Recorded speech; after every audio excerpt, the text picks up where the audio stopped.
Hello BookTube, this is part 18 of my 2022 library tour. I'm continuing with history. This is the 6th part of my history shelves, or I guess the 6th history shelf. So let's get started. First is Winter King, Henry VII and the Dawn of Tudor England by Thomas Penn. This is a very fascinating history of the reign of Henry VII and the beginnings of Henry VIII's reign, when he dismantled much of the more tyrannical aspects of his father's regime or reign. Next is Tombstone, The Great Chinese Famine, 1958 to 1962 by Yang Jixing. This is an exhaustive, brutal account of the famine that threatened China in the late 50s and early 60s, and how the Communist Party responded initially to exacerbate the situation, and then later to finally sort of ameliorate it. But this is just a brutal book, and powerful. Definitely powerful. It was one of my favorite books from last year.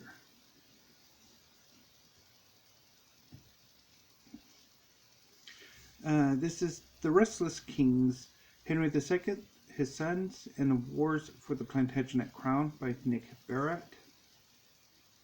I haven't gotten around to this yet, so I really need to at some point.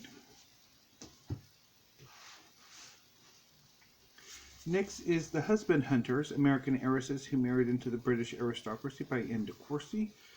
This is a very fascinating look at the phenomenon of incredibly wealthy American women going to Britain primarily, although also France and Italy and other European countries, to look for titled husbands who were themselves looking for heiresses who could replenish the family coffers, because there was a agricultural depression on at the time in Britain, and a lot of the aristocracy were running out of money to maintain themselves in the lifestyle that they were accustomed to.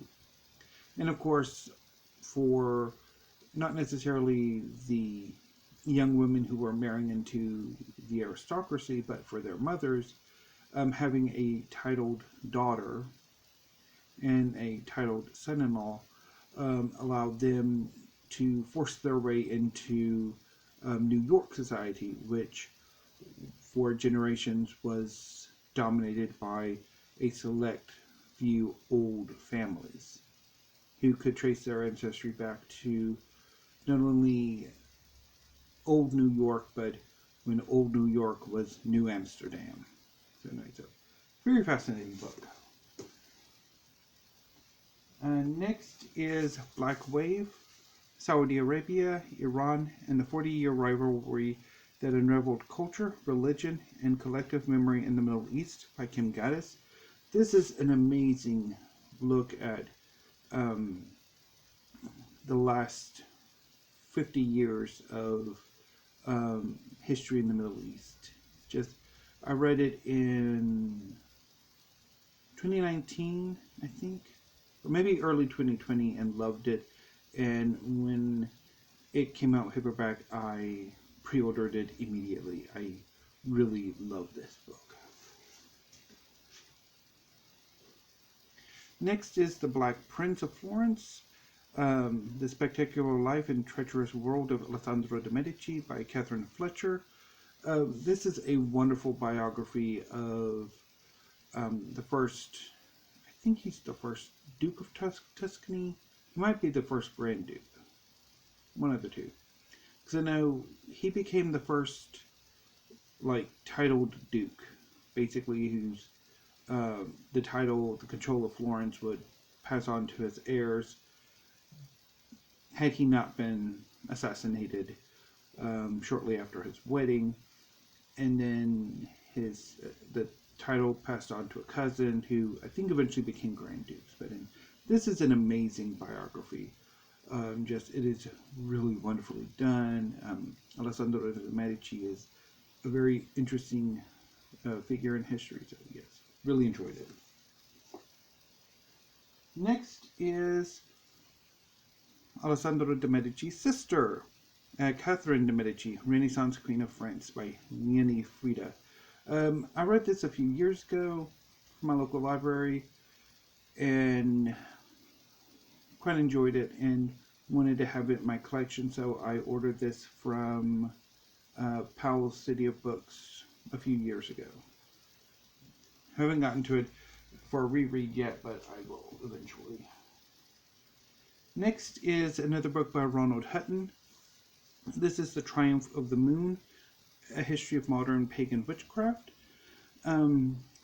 This book looks at basically how neo-paganism or Wicca sort of developed out of the 19th century, out of Romanticism, out of certain interpretations of traditional religious beliefs and prehistoric religious beliefs, and sort of evolved into what is now Wicca, as well as other neo-pagan or modern pagan religions. This is a really good, very fascinating book. I quite enjoyed it.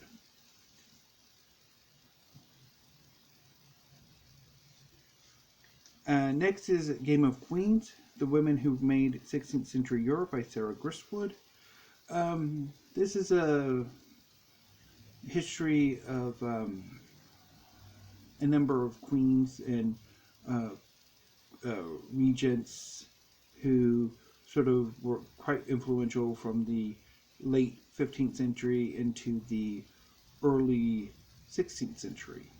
And I did bail on this, but it is, I think the history is quite fascinating, and I will definitely try to make a rereading attempt at some point. So. Next is Unworthy Republic, The Dispossession of Native Americans and the Road to Indian Territory by Claudio Sant. Picked this up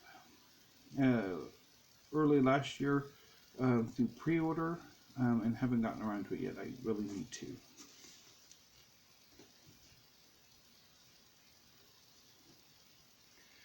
Next is 1177, The Year Civilization Collapsed by Eric Klein.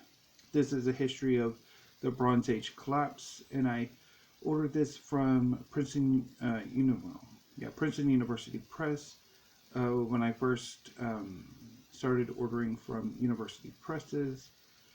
And I picked this up because I am interested in the Bronze Age, and I think I watched a video of Eric Klein on YouTube talking about the subject, and it was very fascinating, very fascinated, wanted to read this book. Next is the other book I got in that first order with Princeton University Press. This is The Golden Rhinoceros, Histories of the African Middle Ages by Francois Javier Fauvel. This is a really good history of medieval Africa. I really enjoyed it. Next is A History of Crete by Chris Morey.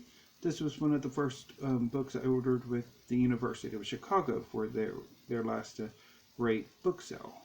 Haven't gotten around to it yet, though. I'm in one of a number of books on Crete and ancient Greece. And modern Greece, too, for the matter. This is another one of the books I picked up in that order.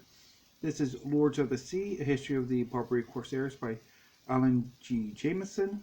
This is a really good history of the North Africa and the Barbary Corsairs from the late really from I think the 14th century ish to the early 19th century, or into the 19th century, when most of these states were by and large gobbled up by various European powers. Anyway, this was a really good book. I enjoyed it. Next is another book I picked up from Princeton University Press during my second order with them. This is Republics of the New World, the Revolutionary Political Experiment in 19th Century Latin America by Hilda Sabato. This was, I think, fairly fascinating, but not quite what I was looking for.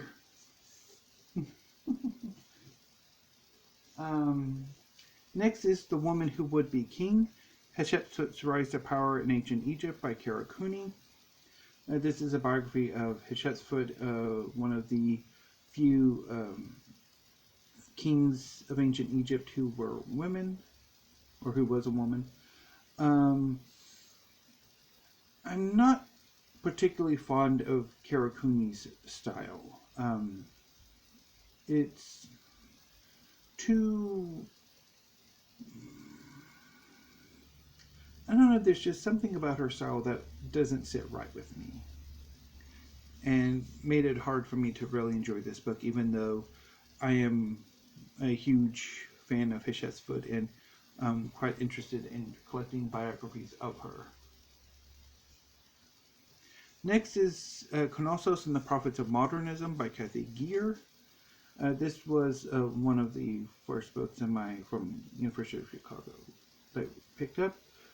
This is a look at the Minoans, or who we call Minoans, and how they were constructed over time, and how the 20th century both informed the construction of the Minoans as well as the construction of the Minoans informing the 20th century. It's a really good, very fascinating history. I really enjoyed it. I think it was one of my top 10 books from last year.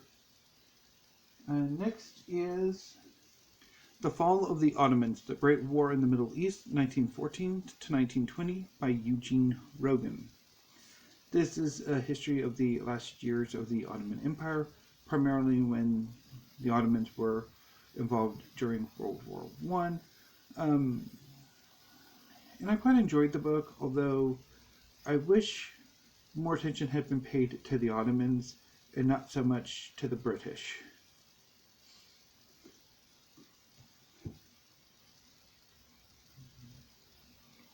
Next is Building an American Empire, The Era of Territorial and Political Expansion by Paul Freimer. This is a very fascinating book on how America expanded from the original 13 colonies and the territories that the 13 got from Britain after the Revolutionary War, and how gradually over time and with each acquisition of territory, American sort of settler expansion sort of progressed. It's very fascinating and thought-provoking. Next is another book I really enjoyed from last year, The End of American Childhood, A History of Parenting from Life on the Frontier to the Managed Child by Paula S. Vass. This is the history of American childhood from the 19th century to the 21st century, and it is really fascinating. I loved every moment I spent with this book.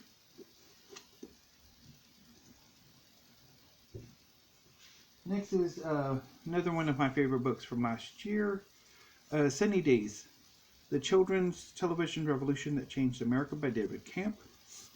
This is a history of educational children's television in the U.S.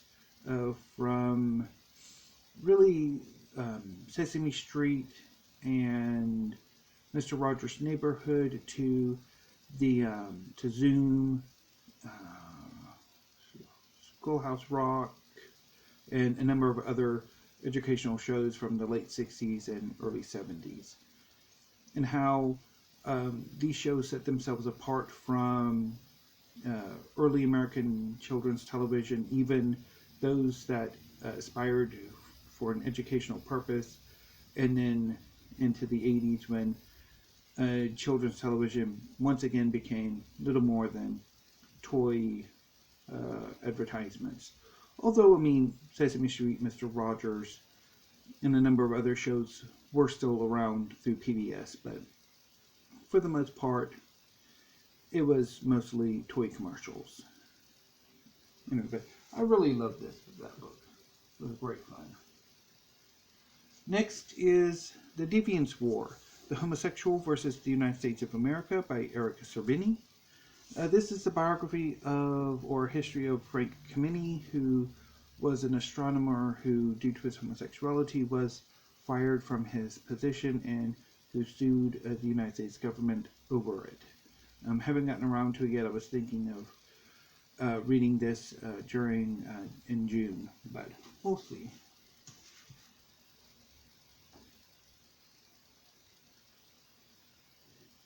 Next is Iron Kingdom, The Rise and Downfall of Prussia, 1600 to 1947, by Christopher Clark. This is a history of Prussia from 1600, which I'm not entirely sure what happened in 1600. I'm not entirely sure. We'll find out. When I get around to this, I will find out. But obviously 1947 is the dissolution of Prussia as a state within Germany. So anyway, definitely need to get around to this book. I do have an interest in German history, because I have quite a bit of German history. So anyway, get to this eventually. When, I'm not entirely sure though. Next is Empires of the Weak, The Real Story of European Expansion and the Creation of the New World Order by J.C. Sharman. This is a very interesting, if slim, history or look at how European empires or nascent European states sort of gradually began to become more assertive, more expansionist, and how in the initial encounters, barring the Americas, the Europeans didn't always have things their own way. That it was only much later that things changed.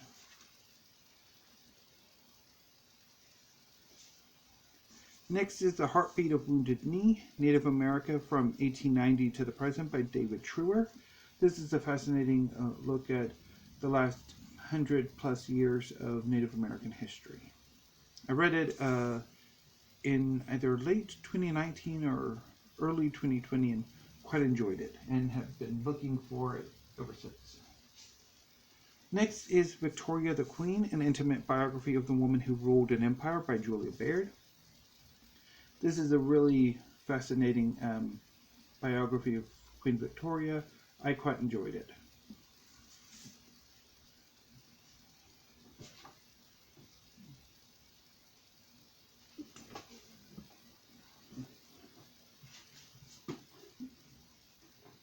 Have to rearrange the books real quick because I did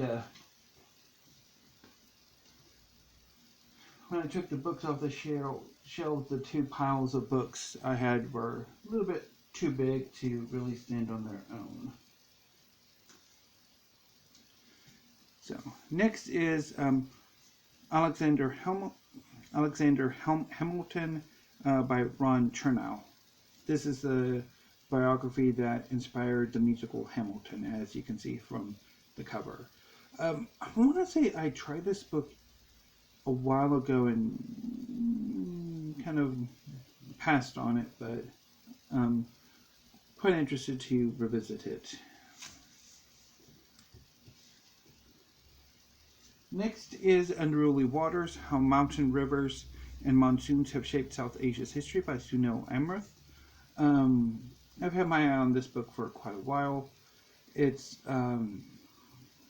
South Asian history, which is an area that I'm not as familiar with, and would like to read more about. So hopefully this will give me a good introduction or stuff. Next is Pantheon, A New History of Roman Religion by Jörg Rupka. This is a big history of Roman religion. This was from my most recent Princeton University Press order that I got in September. Haven't gotten around to it yet, but I've been meaning to. I'm quite interested in Roman religion.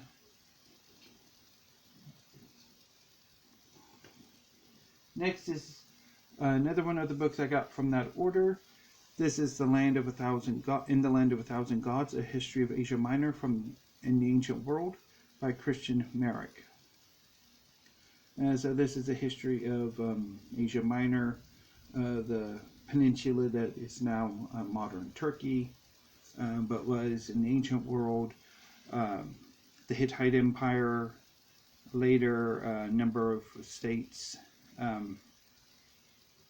that the Roman Empire gradually chopped up. I haven't gotten around to it yet, but I mean to, hopefully in the not too distant future. And finally, the last book on the shelf, Empire's Crossroads, A New History of the Caribbean by Carrie Gibson. This is a history of the Caribbean from Columbus to the present, which I read earlier this year for my name tag TBR as part of No Fiction 2022, and this was one of the books that I bailed on. It just didn't do it for me. There are certain phrases, certain things that it repeated, and yeah, so I decided to bail, but I will at some point come back to it. Just not entirely sure when. So BookTube, that was part 18 of my 2022 library tour, and part 6 of, or no, part 7. I think that was part 7 of my history shelves. So anyway, BookTube, I will be back tomorrow with part 19 and part 8 of history, and also weekly reads. So until then, BookTube, thank you, have a great afternoon, and stay safe.